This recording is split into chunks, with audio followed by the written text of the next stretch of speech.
in a very generalized way, if you could answer this question, like, what do you Sure. think is the best tips to make the best content? Because a lot of people make videos like yours, but they're not, Mhm. in a very blunt way, they're just not that great, right? Yeah. They're either rushed or you get really confused like a minute or two in, and then you're just like, what's going on here? And then you just leave.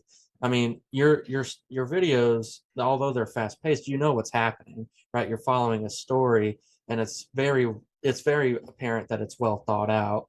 And so, how do you apply those same philosophies that you apply to your videos to other forms of content? So I've had the same general rule of thumb since I started making YouTube videos, and I've told this to people. So like I remember sitting on YouTube live streams back in 2020 because this was something I did when I was very involved. I had a couple thousand subscribers, and people would ask, how do I start like a YouTube channel? How do I make my first video?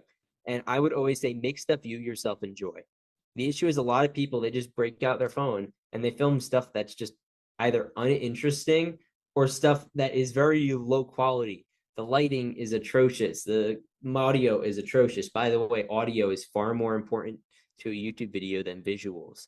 Mhm. You're going to want to nail that down because most people are more active listeners than active watchers. Make good stuff. That's the rule. If you build it, they will come.